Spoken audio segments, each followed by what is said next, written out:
Assalamualaikum warahmatullahi taala wabarakatuh. Berjumpa pula dengan saya Tio Anik Paisanusi. Selamat berjumpa kepada adik pelajar khususnya pelajar kelas ni. InsyaAllah pada hari ini saya nak bawa adik pelajar mari pakat-pakat kita memahami satu surah yang ada dalam Al-Quran. Mudah-mudahan kita dapat ambil ajaran, dapat guna di dalam kehidupan seharian kita. Adik-adik pelajar insyaAllah sama-sama kita semangat nah. Sama-sama kita semangat, sama-sama kita pakat rajin. Kerana kalau kita tak rajin ni tak berjaya dah. Seperti mana hadis Nabi kata manjada wajada. Siapa-siapa sungguh orang tu saja yang dapat berjaya dah. Oleh itu kita bersungguhlah dah. Supaya tak lewatkan masa, mari sama-sama kita mula belajar pada hari ini insya-Allah. Surah haki saya nak bawa belajar memahami hari ini iaitu nama surah Al-Ma'un dah. Berkaitan dengan surah Al-Ma'un ni gapo ratik hak kita kena ambil tahu dah. Dek pelajar ingat tak surah Al-Ma'un ni? Surah Al-Ma'un ni kena pada surah hak kita dak baca ara'aita alladhi yukadzibu bid-din fadhalika alladhi yad'ul yatim wa la yahuddu ala ta'amil miskin fawailul lil musallin الذين هم عن صلاتهم ساهون الذين هم يراءون ويمنعون الماعون. Apakah benda-benda yang kita kena tahu berkaitan dengan surah ni? Salah satunya adik-adik kita kena ingat surah saat ni dah ada berapa ayat. Sekiranya kalau adik-adik tak ingat kita kena usaha ngapa ingatlah dah. Kita duduk kelas ni sepatutnya kita kena ingat surah ni. Ada 7 ayat. Nah, lepas tu Al-Ma'un ni kalau arti Melayu makna pertolongan dah. การให้ความช่วยเหลือ dah, การช่วยเหลือ dah. Lepas tu di dalam surah ni adik-adik benda yang penting sekali ialah hasmaya. Bahasa Arab panggil solah, kalau bahasa Melayu kita ni semaya. Lepas tu mari kita pakat tengok kalimah-kalimah yang penting di dalam surah Al-Ma'un ni sepatutnya adik-adik kena ngapa ingat dah. Satu al-musallin. Al-musallin ni kalau bahasa Melayu makna orang semaya. Orang semaya. Dan kalimah yang kedua ni yura'un. Yura'un ni makna menunjuk-nunjuk. Kalau bahasa Syiah panggil wa'an ataupun wa'at gapo-gapo ni kerana nak tunjuk, kerana nak biar orang tengok, kerana nak biar orang puji dah. Bahasa Arab dia panggil yura'un. Seterusnya kalimah sahun adik-adik. Kalimah sahun ni makna orang yang lalai. Orang yang lalai. Kita dak kecek kapun ni orang lalai lah dah. Seterusnya kalimah wailun. Kalimah wailun ni dah setengah ulama dia beri arti dengan kata azab yang sangat pedih. Maksud dengan azab yang sangat pedih ni dah neraka lah dah. Ini di antara kalimah-kalimah hak penting-penting hak adik-adik kena usaha ngapal ingat nah insya-Allah nah. Seterusnya di dalam surah Al-Ma'un, di dalam surah Al-Ma'un adik-adik Allah Taala ada sebut sifat bagi 2 golongan orang dah.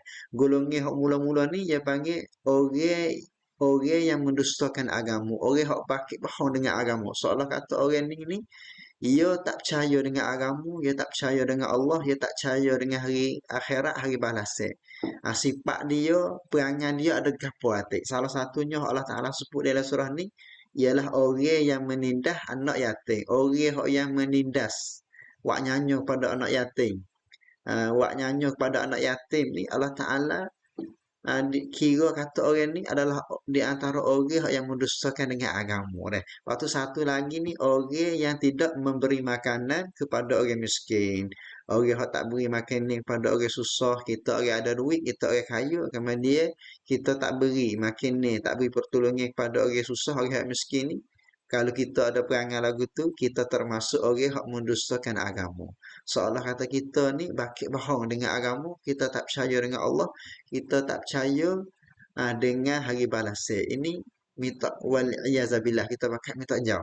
Lepas tu sifat yang kedua adik-adik Allah Taala sebut di dalam surah Al-Maun juga dia panggil sifat bagi orang munafikin, perangai orang munafik. Orang munafik ni orang nawai langlak lah dah.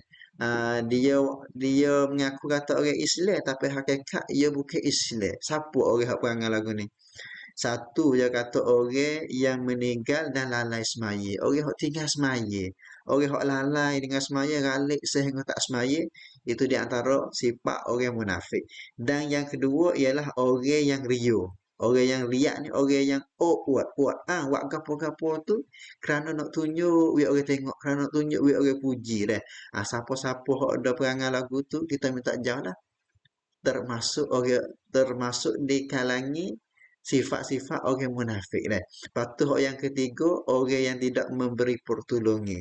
Tak beri pertolongan kepada orang. Ini di antara perangai ataupun sifat-sifat bagi orang munafik. Adik-adik ingat dah, di antara benda hak penting hak ada di dalam surah ni hak kita kena ingat dah. Dua golongan orang hak Allah Taala sebut sifat. Satu orang hak bohong dengan agama dan yang kedua orang munafik. Mudah-mudahan kalau kita tak ada, kita ulang video ustaz ni, kita dengar banyak kali, insya-Allah kita ingat nah. Hari ni supaya tak lewatkan masa, mari kita tengok contoh soalan. Contoh soalan. Adik-adik tengok soalan pertama yang tanya kata ayat fawailun lil musallin. Fawailun lil musallin. Siapakah yang akan dapat bencana? Melalui ayat ni siapa orang yang dapat bencana, dapat bala, dapat neraka yang Allah Subhanahu Wa Taala sebut di dalam surah Al-Maun. Satu, dia kata orang yang sedekah. Dua, orang yang berpuasa. Tiga, orang yang bersembahyang. Empat, orang yang bersyirik. Bila kita ingat arti sana adik-adik, al-musallin makna apa? Kita ingat. Kalau kita ingat, al-musallin makna orang semaya. Kalau kita tak ingat juga, kita ingat secara umumnya, fawailul lil musallin ni, di dalam surah Al-Ma'un. Surah Al-Ma'un, dia sangat ambil penting dengan buku semaya. Sebab tu, soalan khon ni, kita kena jawab kata orang yang bersemaya. Orang yang semaya, Allah Ta'ala janji nak balo, nak bencana. Orang yang semaya pasal mana? Orang yang semaya lalai ataupun galik sehingga habis waktu baru nak gaduh semaya. Ini sebab tu maksud dengan ayat ni Allah Ta'ala kata celakalah, nerakalah bagi orang semaya. Orang semaya hak lalai sehingga habis waktu baru nak gaduh semaya. Sebab tu kita kena ingat dah fawailul lil musallin, al musallin makna orang semaya. Sebab tu ni kita kena jawab ketiga nah. Seterusnya ia tanya pula surah manakah yang mengatakan bahawa kaum munafik itu suka menunjuk-nunjukkan dan ria apabila mereka semaya. Hak ni ia tanya kata surah mana? Hak Allah Ta'ala dak sebut hak orang munafik ni ia suka tunjuk-tunjuk semaya kerana nabi orang tengok. Satu ia kata Al-Fatihah, yang kedua ia kata surah Ikhlas, yang tiga Al-Maun, yang empat At-Takatsur. Kalau adik pelajar ingat hak ustaz ajar surah Al-Maun ia sangat ambil berat semaya. Bila ada semaya di dalam soalan, cerak kita kena jawab Al-Maun. Kalau kita ingat lagi lebih jelas Al-Maun ni duk sebut sifat orang munafik. Di antara sifat dia mereka semaya kerana nak tunjuk-tunjuk kata dia tu orang Islam, sebenarnya dia bukan orang Islam. Sebab tu ni kita kena jawab surah Al-Maun dah.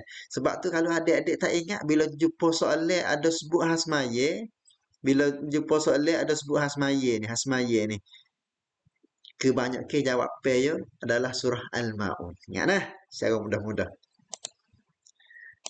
Lepas tu ia tanya pula kalimah sahun ni di dalam surah Al-Maun, maksud orang yang terlalai dalam perkara apa? Kalau adik-adik ingat sahun ni tu loyak makna orang yang terlalai. Tapi lalai dalam hak apa maksud dengan kalimah sahun hak ada di dalam surah Al-Maun? Sebab tu supaya ustaz royak bila mari kalimah sahun, lepas tu mari al-maun. Al-maun ni kita dah ujar dah banyak kali sangat ambil penting dengan khas maya. Kalau gitu maksud dengan orang lalai sini ialah orang hak lalai buku semaya. Jawabnya kho satu lah hak kena ni, iaitu bersolat saat ni kita ngaji dah bersolat bahasa Arab. Kalau bahasa Melayu ni semaya hak tulah ya. Berdoa bukan, sedekah bukan, berpuasa bukan. Maksud dengan orang lalai di dalam surah Al-Maun iaitu orang lalai buku semaya. Lepas tu hak akhir sekali dia tanya kata bagaimanakah pelajar dapat mengambil pengajaran daripada surah Al-Maun untuk mengguna dalam kehidupan. Kita faham dah kan? Dah surah Al-Maun sangat-sangat dak ambil penting buku semaya.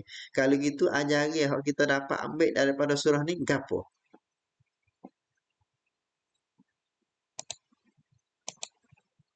Satu, dia kata berpuasa. Kalau kita ingat Habib Ustaz ajar Al-Maun sangat ada penting khas maya, dia sebut puasa tak sakut. Bersedekah kepada orang yang miskin. Di dalam surah Al-Maun ni ada sebut juga, ada sebut juga hak orang miskin. Tetapi hak sangat penting lagi ialah bersemaya, bersembahyang dalam waktu.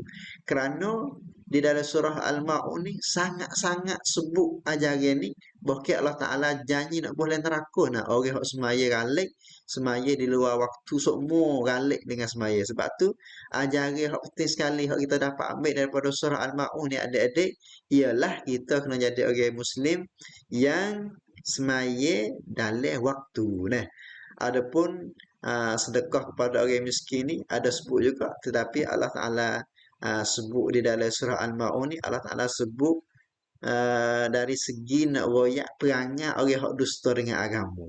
Sebab tu ajaran hak paling penting sekali di dalam surah Al-Maun ialah buku semaya. Sebab tu kita ingat secara mudah-mudah nah adik-adik nah bila mari surah Al-Maun kebanyakan sakut paut dengan buku semaya dah. InsyaAllah mudah-mudahan sikit sebanyak hari kita belajar hari ini kita dapat manfaat bersama insyaAllah. Lepas tu soalan asal lagi. Dia kata, apakah ajaran Allah dalam ayat-ayat surah Al-Ma'un? Di dalam surah Al-Ma'un ni, gapo Allah Ta'ala nak ajar kita? Satu, dia kata orang yang menjaga ibu bapa. Tak ada sakut di dalam surah ni, tak ada sebut. Yang kedua, orang yang menghalau ibu bapa. Tak ada sebut. Yang tiga, orang yang menghalau anak yatim. Sebab tu, ajaran yang Allah Ta'ala nak ajar kita di dalam surah Al-Ma'un adik-adik, ialah hak yang ketiga, iaitu orang hak duk kaplai menghalau anak yatim ni Allah Ta'ala bila kata orang itu adalah orang yang dusta dengan agama. Sebab tu dosa besar lah. Sebab tu kita minta jauh lah. Kita kena buat baik lah dengan anak yatim. Sebab tu ajaran yang kita dapat kerti daripada surah ni ialah Allah Ta'ala nak ajar orang yang menghalaukan anak yatim tu supaya ia tu tak jadi orang yang suka menindah, suka wanyanya pada anak yatim. Nah, seterusnya habis. Habis dah seterusnya habis dah hari ni alhamdulillah. Panjang sikit dah tu. Panjang sikit tapi tak apalah. Mudah-mudahan kita dapat manfaat. Sekiranya kalau kita rasa tak erak nak dengar panjang, kita lakah. Kita lakah ambil tempat soalan dah. Mudah-mudahan kita dapat manfaat bersama. InsyaAllah kita jumpa pula. Hari ni sekadar ni saja. Assalamualaikum warahmatullahi taala wabarakatuh.